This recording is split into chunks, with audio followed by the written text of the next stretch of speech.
Youth Congress നേതാവും youth Congress president MLA-യുമായ Rahul മാങ്കൂട്ടത്തിലൂടെ നമ്മോടൊപ്പം ചേരുന്നുണ്ട്. ശ്രീ രാഹുൽ മാങ്കൂട്ടത്തിൽ, ഇവിടെ കൊച്ചി സിറ്റി പോലീസ് കമ്മീഷണർ പറയായിരുന്നു ഡിമാൻഡ് കൂടുകയാണെന്ന് വെച്ചാൽ എൻഫോഴ്സ്മെന്റ് കൂടുന്നുണ്ട്, അതിന്റെ തെളിവാണ് നമുക്ക് കൂടുതൽ കേസുകൾ ഉണ്ടാവുന്നത്. പക്ഷേ ഡിമാൻഡ് വളരെ വലിയ രീതിയിൽ കൂടുന്നു. ഏതൊക്കെ ഭാഗങ്ങളിൽ നിന്നാണ് ഡിമാൻഡ് വരുന്നത് എന്നുള്ളതാണ് നമ്മളെ ഞെട്ടിപ്പിക്കുന്നത്. അത് സ്കൂൾ കുട്ടികളിൽ നിന്നാണ്, ഹൈസ്കൂളിനും താഴെയുള്ള മക്കളിൽ നിന്നാണ്, കോളേജ് വിദ്യാർത്ഥികളിൽ നിന്നാണ്. അപ്പോൾ ഇതിനകത്ത് യുവജന സംഘടനകൾക്ക്, വിഭാഗങ്ങൾക്ക് വലിയ തോതിലുള്ള റോൾ ഉണ്ടെന്നുള്ള കാര്യത്തിൽ ഒരു തർക്കവുമില്ല. അപ്പോൾ ഈ ഡിമാൻഡ് കുറക്കാൻ, നമ്മുടെ പുതിയ തലമുറയിൽ ലഹരി ഉപയോഗം കുറച്ചു കൊണ്ടുവരാൻ നമ്മുടെ യുവജന സംഘടനകൾക്ക് എന്തൊക്കെ ചെയ്യാൻ പറ്റും? പ്രത്യേകിച്ചും പുതിയ തലമുറ അരാഷ്ട്രീയവാദികളാകുന്നു, അവർക്ക് രാഷ്ട്രീയ വിഷയങ്ങളിൽ താല്പര്യമില്ല, അവർക്ക് പൊളിറ്റിക്സിൽ താല്പര്യമില്ല എന്നൊക്കെ പറയുമ്പോഴും അവർക്ക് താല്പര്യമുണ്ടാക്കി ഈ നമ്മൾ ഈ പറഞ്ഞ ഡിമാൻഡ് കുറച്ചു കൊണ്ടുവരാൻ എന്തൊക്കെ ചെയ്യാൻ പറ്റും ശ്രീ രാഹുൽ? ഒന്ന്, എൻഫോഴ്സ്മെന്റ് നന്നായി കൂടുന്നു എന്നുള്ളതിനകത്ത്, നന്നായി എന്നുള്ളതൊരു പോസിറ്റീവ് ആംഗിൾ കൂടുന്നു എന്നതിനകത്തൊരു അഭിപ്രായ വ്യത്യാസം എനിക്കുണ്ട്. ഇപ്പോൾ കേസുകളുടെ എണ്ണം വെച്ചിട്ട് അത് പറയാൻ കഴിയില്ല. കാരണം അത് ആളുകളുടെ ഉപഭോഗം വല്ലാതെ കൂടുമ്പോൾ സ്വാഭാവികമായിട്ട് കേസുകളുടെ എണ്ണവും കൂടും. ഇതിനെ പിടിക്കുന്നതൊക്കെ എത്രയാണ്? 3 ഗ്രാം, 5 ഗ്രാം, 10 ഗ്രാം, ഇങ്ങനെ ചെറിയ കമ്മോഡിറ്റിയിൽ കാര്യങ്ങളുമായി ക്യാരി ചെയ്യുന്ന ആളുകളെ മാത്രമാണ് ഈ പിടിക്കപ്പെടുന്നു എന്ന് പറയുന്നത്. ഇവരിലേക്കൊക്കെ ഇതെത്തിക്കുന്നത് ഇതൊരു വലിയ ശൃംഖലയില്ലേ, ഇതൊരു ഈ നെറ്റ്വർക്കിനകത്തെ കണ്ണികളെ മാത്രം പിടിച്ചിട്ട് എന്തെങ്കിലും കാര്യമുണ്ടോ? ഇത് ഇവർക്ക് സപ്ലൈ ചെയ്യുന്ന ഒരു വലിയ ചെയിൻ ഉണ്ടാകുമല്ലോ. ആ ചെയിൻ്റെ തുടക്കം എവിടെയാണ്? അത് ഇന്നത്തെ ദിവസം വരെ ആ തരത്തിലൊരു ലഹരിവേട്ട നടത്താനായിട്ട് കേരളത്തിൽ ഏതെങ്കിലും തരത്തിലുള്ള അന്വേഷണ ഏജൻസി കഴിഞ്ഞിട്ടില്ല എന്നുള്ളതൊരു യാഥാർത്ഥ്യമാണ്. ഇതിൻ്റെ പ്രൈം സോഴ്സിലേക്ക് അന്വേഷണം പോകാത്തതുകൊണ്ടാണ് യഥേഷ്ടം ഇത് ഈ ചെയിനിൽപ്പെട്ട ആളുകളുടെ പ്രത്യേകത. ഇതിപ്പോൾ നമ്മൾ പോട്ടെ, മണി ചെയിൻ തട്ടിപ്പിൻ്റെ പ്രത്യേകത എന്താ? ഈ മണി ചെയിൻ തട്ടിപ്പിന് ഫണ്ടിൻ്റെ ഇനിഷ്യൽ സോഴ്സ് ഉണ്ടല്ലോ, ആ ഇനിഷ്യൽ സോഴ്സിലെ ആളെ പിടിക്കാതെ താഴെത്തിട്ടുള്ള ചെയിനിൽ നിൽക്കുന്ന ആരെ പിടിച്ചിട്ടൊരു കാര്യമില്ല. കാരണം ആ ചെയിൻ പിന്നെയും വർദ്ധിച്ചുകൊണ്ടിരിക്കും. അത് ഈ ആളല്ലെങ്കിൽ മറ്റൊരാൾ, A അല്ലെങ്കിൽ B അല്ലെങ്കിൽ C, അങ്ങനെ പോകുള്ളൂ. പക്ഷേ ഇതിൻ്റെ റൂട്ട് കോസ് എവിടെയാണ്, അത് കണ്ടെത്താനുള്ള ഒരു തര ശ്രമങ്ങളും സംസ്ഥാനത്ത് ഉണ്ടാകുന്നില്ല. ഞാൻ നിയമസഭയിൽ ഒരു അവസരം കിട്ടിയപ്പോൾ മന്ത്രിയോട് ചോദിച്ചതാണ്. അപ്പോൾ നമ്മളതിനെ കുറ്റമായി പറയുന്നതല്ല, ഞാൻ പറഞ്ഞതാണ്. അതായത് നമ്മുടെ നാട്ടിലെ ലഹരി ഉപയോഗിക്കുന്ന ആളുകൾ അഡ്വാൻസ്ഡായി, അവർ മോസ്റ്റ് അപ്ഡേറ്റഡ് ആയി. പക്ഷേ നമ്മുടെ ലഹരിക്കെതിരായിട്ടുള്ള പോരാട്ടം ഔട്ട്ഡേറ്റഡ് ആണ്. വിമുക്തി മാത്രമാണ് നമ്മുടെ ഏക ഏജൻസിയും സംവിധാനവും.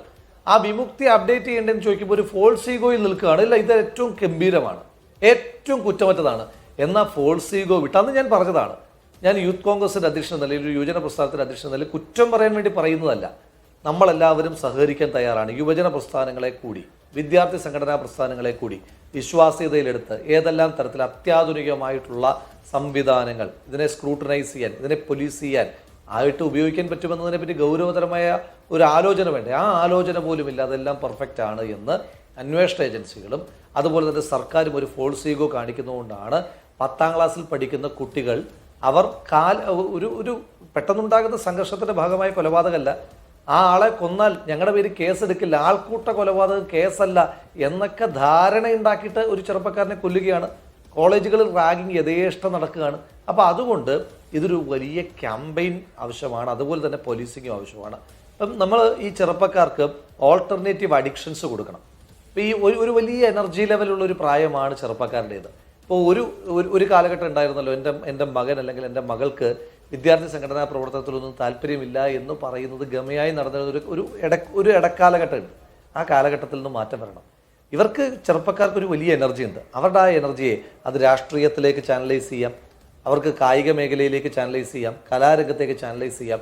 ആ എനർജിയെ ചാനലൈസ് ചെയ്ത് അതിനെ വളരെ അവിടെയാണ് പ്രശ്നം. ഈ വിദ്യാർത്ഥി സംഘടനകളും യുവജന വിഭാഗങ്ങളും ഒക്കെ നേരത്തെ അവർ പ്രവർത്തിച്ചിരുന്ന ഒരു ട്രാക്കും അവരുടെ ഒരു ദൗത്യവും അതൊക്കെ പുതിയ കാലത്ത് മറന്നുപോയി. അവരും ഈ പുതിയ തെറ്റായ വഴികളിലൂടെ മക്കൾ സഞ്ചരിക്കുന്ന സമയത്ത് ഇത്തരം യുവജന സംഘടനകളും അവരുടെ ദൗത്യം മറന്നു പോകുന്നു എന്നൊരു വിമർശനം കൂടിയുണ്ട്.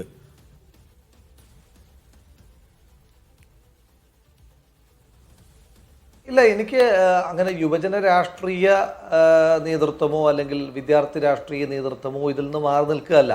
നിങ്ങൾ നോക്കൂ, നിങ്ങൾ ഈ രാഷ്ട്രീയമുള്ളവരും രാഷ്ട്രീയമില്ലാത്തവരും തമ്മിലുള്ള നിങ്ങളൊരു താരതമ്യ പഠനം നടത്തൂ.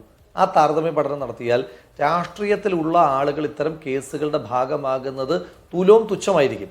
ഇനി ഏതെങ്കിലും രാഷ്ട്രീയ പ്രവർത്തനത്തിൽ ഒരു മെമ്പർഷിപ്പെങ്കിലും ഏതെങ്കിലും വിദ്യാർത്ഥി സംഘടനയിലോ യുവജന സംഘടനയിലോ ഒരു മെമ്പർഷിപ്പെങ്കിലും ഉള്ള ഒരാൾ ഇത്തരം ഒഫൻസുകളുടെ ഭാഗമായി കഴിഞ്ഞാൽ അത് വലിയ വാർത്തയാണ്. അതുകൊണ്ട് തന്നെ ഈ കാര്യത്തിൽ ഒരു മോറൽ കോഡ് മെയിൻറ്റെയിൻ ചെയ്യാൻ എല്ലാ രാഷ്ട്രീയ പ്രവർത്തകരും വളരെ ജാഗ്രതയോടുകൂടി തന്നെയായിരിക്കും പ്രവർത്തിക്കുക. അപ്പോൾ അതുകൊണ്ട് രാഷ്ട്രീയമില്ലാത്ത അരാഷ്ട്രീയ മേഖലയിലാണ് കൂടുതലായും ഇതുണ്ടാകുന്നത്. ആ മേഖലയിലേക്ക് കടന്നു ചെല്ലാൻ ഞങ്ങൾ തയ്യാറാണ്. അതിന് രണ്ടുപേരുടെ സഹായം വേണം. ഒന്ന്, സർക്കാർ ഇത്തരത്തിലുള്ള പരിപാടികൾ യുവജന വിദ്യാർത്ഥി സംഘടനകളുടെ വിശ്വാസത്തിലെടുത്ത് പങ്കാളിത്തം ഉറപ്പാക്കണം. നമ്മളൊക്കെ പഠിച്ചുകൊണ്ടിരിക്കുന്ന ഒരു കാലത്ത് ഈ സംഘടനകളൊക്കെ സജീവമായി എല്ലാ കാര്യത്തിലും അത് രാഷ്ട്രീയം നോക്കാതെ തന്നെ ഇടപെട്ടുകൊണ്ടിരുന്നു. നമ്മുടെ ദൈനംദിന കാര്യങ്ങൾ പോലും ഇത്തരം സംഘടനകളൊക്കെ അവരുടെ നേതാക്കളൊക്കെ വന്ന് ചോദിക്കുന്ന കാര്യങ്ങൾ പോലും ഒക്കെ അവിടെ നടന്നുകൊണ്ടിരുന്നു. പക്ഷേ ആ ഒരു കാലഘട്ടത്തിൽ നിന്ന് മാറി ഇത്തരം യുവജന പ്രസ്ഥാനങ്ങൾ, രാഷ്ട്രീയ പ്രസ്ഥാനങ്ങൾക്ക് ഈ ക്യാമ്പസുകളിൽ ഒരു ജാഗ്രത നഷ്ടപ്പെട്ടിട്ടുണ്ടോ എന്നുള്ളതാണ് ചോദ്യം. ക്യാമ്പസിനകത്ത് രാഷ്ട്രീയ സംഘടനകളുടെ ജാഗ്രത നഷ്ടമായതല്ല. ഞാനതാണ് ഒരു ഇടക്കാലഘട്ടത്തെ മെൻഷൻ ചെയ്തത്. ഒരിടക്കാലഘട്ടം ഉണ്ടായിരുന്നു. ഇതിലൊക്കെ രാഷ്ട്രീയത്തിൽ പോവുക എന്ന് പറഞ്ഞാൽ എന്തോ നീചവും നിന്ദ്യവും ഗോപ്യവുമായ ഏർപ്പാടാണ് എന്ന് കുടുംബങ്ങളിൽ നിന്ന് ചർച്ചകൾ ഉണ്ടാക്കി മക്കളെ വിട്ടിരുന്നൊരു കാലഘട്ടം ഉണ്ടായിരുന്നു. ആ കാലഘട്ടത്തിൻ്റെ ഹാങ് ഓവർ പരിപൂർണമായിട്ട് മാറിയിട്ടില്ല. രാഷ്ട്രീയ പ്രവർത്തകർക്ക് ക്യാമ്പസുകളിൽ വലിയ റോളുള്ളപ്പോൾ ഞാൻ വിദ്യാർത്ഥി രാഷ്ട്രീയത്തിലൂടെ കടന്നു വന്ന ആളാണ്.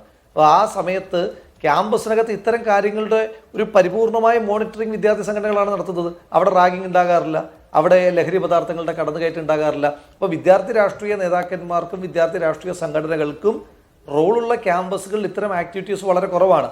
മാത്രമല്ല അവർക്ക് നല്ല രീതിയിൽ ചാനലൈസ് ചെയ്യാൻ പറ്റും. ഇഷ്ടം പോലെ പരിപാടികളും കാര്യങ്ങളുമൊക്കെ ആയിട്ട് അവർ ഈ ഇതിൻ്റെ പ്രധാനപ്പെട്ട പ്രശ്നം എന്താണ്? പ്രധാനപ്പെട്ട പ്രശ്നം ചെറുപ്പക്കാർക്കുണ്ടാകുന്നൊരു അമിതമായ എനർജിയാണ്. ആ എനർജിയെ നമ്മൾ എങ്ങനെ യൂട്ടിലൈസ് ചെയ്യുന്നു? അത് പല രീതിയിൽ യൂട്ടിലൈസ് ചെയ്യാം. അത് ഒന്ന് ഈ ലഹരി മാഫിയ യൂസ് ചെയ്യുന്നത് പോലെ തന്നെ നമുക്ക് കായിക മേഖലയിലേക്ക് അവരെ റീറൂട്ട് ചെയ്യാം, സാംസ്കാരിക മേഖലയിലേക്ക് റീറൂട്ട് ചെയ്യാം, അവരെ പിന്നെ രാഷ്ട്രീയ മേഖലയിലേക്ക് റീറൂട്ട് ചെയ്യാം. ആ റീറൂട്ട് ചെയ്യാൻ നമ്മൾ തയ്യാറാണ്. അതിന് രണ്ട് കൂട്ടരുടെ സഹായം പരിപൂർണമായിട്ട് ഉണ്ടാകണം. ഒന്ന് രക്ഷകർത്താക്കളുടെ. ഇനിയെങ്കിലും രക്ഷകർത്താക്കൾ ഞങ്ങളുടെ മക്കൾക്ക് രാഷ്ട്രീയമില്ല എന്ന് പറയുന്ന ഏതെങ്കിലും രക്ഷകർത്താക്കൾ ഉണ്ടെങ്കിൽ അവർ ഈ കുട്ടികളെ ഇത്തരം അരാഷ്ട്രീയ ബോധ്യങ്ങളിലേക്ക്, അപ്പോൾ അവർ ഈ അരാഷ്ട്രീയ ബോധ്യങ്ങളുടെ ഭാഗമാണ് ഡ്രഗ് അടക്കമുള്ള കാര്യങ്ങൾ, അതിലേക്ക് അവരെ ഇൻഡയറക്റ്റായിട്ട് ലീഡ് ചെയ്യുകയാണ്. രണ്ട് സർക്കാർ സംവിധാനങ്ങൾക്ക് പരിധിയുണ്ട്. ഇപ്പോൾ കേരളത്തിൽ ഈ എക്സൈസിൽ എത്ര ഫോഴ്സാണ് ഉള്ളത്? പോട്ടെ, പോലീസിൻ്റെ എത്ര ഫോഴ്സ് മാത്രമാണ് ഈ ആൻറ്റി ഡ്രഗ് ക്യാമ്പയിൻ്റെ ഭാഗമാകുന്നത്? കുറച്ച് ആളുകൾക്ക് മാത്രമേ ഉള്ളൂ. ബാക്കിയുള്ളവർക്ക് ലോ ആൻഡ് ഓർഡർ ചുമതലകളില്ലേ? എക്സൈസിൻ്റെ ഒരു ചെറിയ ഫോഴ്സ് മാത്രമല്ലേ ഇതിനെ സ്ക്രൂട്ടനൈസ് ചെയ്യുന്നത്? അവർക്ക് ഈ 3.5 കോടി മനുഷ്യന്മാരെ മോണിറ്റർ ചെയ്യാൻ കഴിയുമോ? അപ്പോൾ എല്ലാ സ്ഥലങ്ങളിലും